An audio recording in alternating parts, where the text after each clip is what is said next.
एक बार एक बहुत ही धार्मिक प्रवृत्ति की महिला थी और उसने नामदान भी लिया हुआ था। भजन सिमरन और सेवा भी करती थी। किसी को कभी गलत नहीं बोला करती। सबसे प्रेम से मिलकर रहना उसकी आदत बन गई थी। वो सिर्फ एक चीज से दुखी थी कि उसका आदमी उसके साथ रोज किसी न किसी बात पर लड़ाई झगड़ा करता रहता। उस आदमी ने उसे कई बार उसे इतना मारा कि उसकी हड्डी भी टूट गई थी। लेकिन उस आदमी का यह रोज का काम था।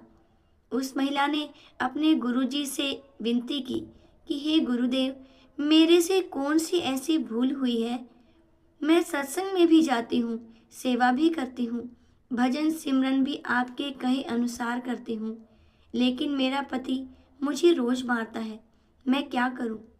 गुरु महाराज जी ने कहा, क्या वो तुझे रोटी देता है? महिला ने कहा, हाँ जी, रोटी तो देता है। गुरु महाराज जी ने कहा, फिर ठीक है, कोई बात नहीं। उस महिला ने सोचा कि अब शायद गुरुजी की कोई दया हो जाए और वो उसको मारना पीटना छोड़ दे। परंतु ऐसा कुछ नहीं हुआ। उसकी तो आदत ही बन गई थी रोज अपनी पत्नी की पिटाई करने की। समय के साथ कुछ साल और निकल गए।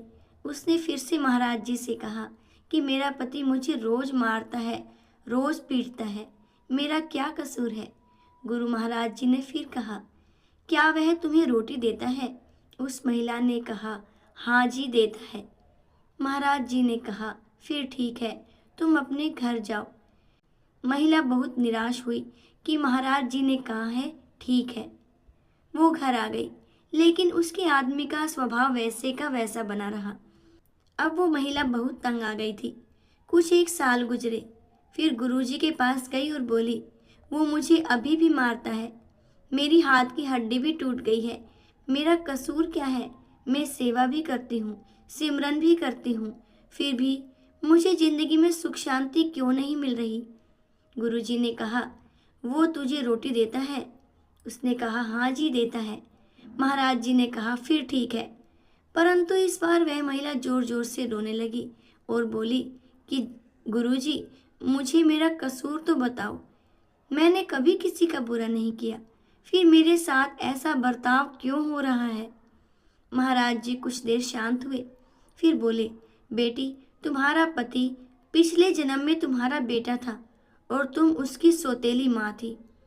तुम रोज उसको सुबह शाम मारती रहती और उसको कई कई दिन तक खाना भी नहीं देती थी। भगवान का शुक्र मना कि इस जन्म में वो तुझे रोटी तो दे रहा है। ये बात सुनकर महिला एकदम चुप हो गई। गुरु महाराज जी ने कहा, बेटा, जो कर्म तुमने किए हैं उसका फल तो तुम्हें अवश्य भुगतना पड़ेगा। फिर उस महिला ने कभी महाराज जी से शिकायत नहीं की, क्योंकि वो अब सच को जान गई थी। इसलिए हमें भी कभी किसी का बुरा नहीं करना चाहिए। सबसे प्रेम, प्यार और शालीनता के साथ रहना चाहिए। हमारी जिंदगी में जो कुछ भी हो रहा है वह सब हमारे कर्मों का ही लेखा जोखा है, जिसका हिसाब किताब हमें ही देना पड़ेगा। दोस्तों, उम्मीद करती हूँ आपको ये कहानी पसंद आई है। अगर पसंद आई है तो इसे लाइक कीजिएगा, अपने दोस्तों में शेयर कीजिएगा। और इसी तरह की और भी कहानियाँ सुनना चाहते हैं तो मेरे चैनल को सब्सक्राइब जरूर कीजिएगा। धन्यवाद।